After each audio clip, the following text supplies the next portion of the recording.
Syria attack से बढ़ के रूस का क्या है विस्फोटक प्लान? यमन, इराक और सीरिया से क्यों है इजराइल को खतरा? और साइप्रस में अमेरिका ने क्यों उतारी सेना? वैश्विक तनाव से जुड़ी खबरों के लिए देखिए global tension top 9। Middle east में संकट बढ़ रहा है। ईरान के प्रॉक्सी गुट अब रेड लाइन क्रॉस कर इजराइल पर हमले कर रहे हैं। यमन से तेल अवीव पर फिर ड्रोन अटैक हुए। हालांकि इजरायली डिफेंस ने हूती के ज्यादातर सुसाइड ड्रोन्स को हवा में ही नष्ट करने का दावा किया है। मिडिल ईस्ट में बढ़ते तनाव के बीच हूती ने इजराइल के खिलाफ फुल स्केल वॉर का ऐलान किया है। रेड सी में वॉर एक्सरसाइज का वीडियो जारी कर हूती ने इजराइल को अपनी ताकत दिखाई। हूती ने इजराइल से बदला लेने का संकल्प दोहराया है।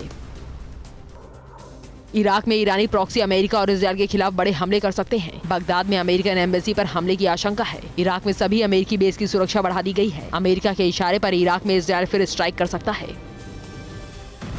सीरिया में गुरुवार के इजरायली स्ट्राइक के बाद दमिश्क में रूसी बेस पर अलर्ट घोषित है। सूत्रों के मुताबिक रूस ने अपने बॉम्बर्स को सीरिया के लिए रवाना किया है। हमीमी में एयरबेस पर इजरायली हमले के बाद रूस भड़का हुआ है। अपने नागरिकों से मिडिल ईस्ट छोड़ने को कहा है।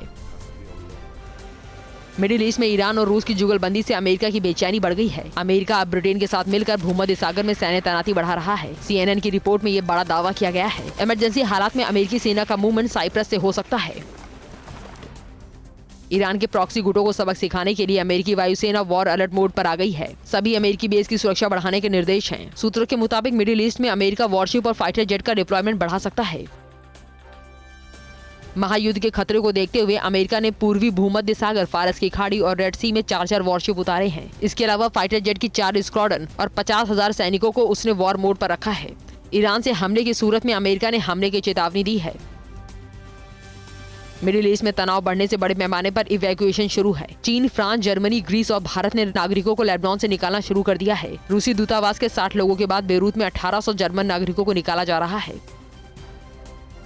मिडिल ईस्ट में बढ़ते तनाव से एयरलाइंस कंपनियों में हड़कंप है।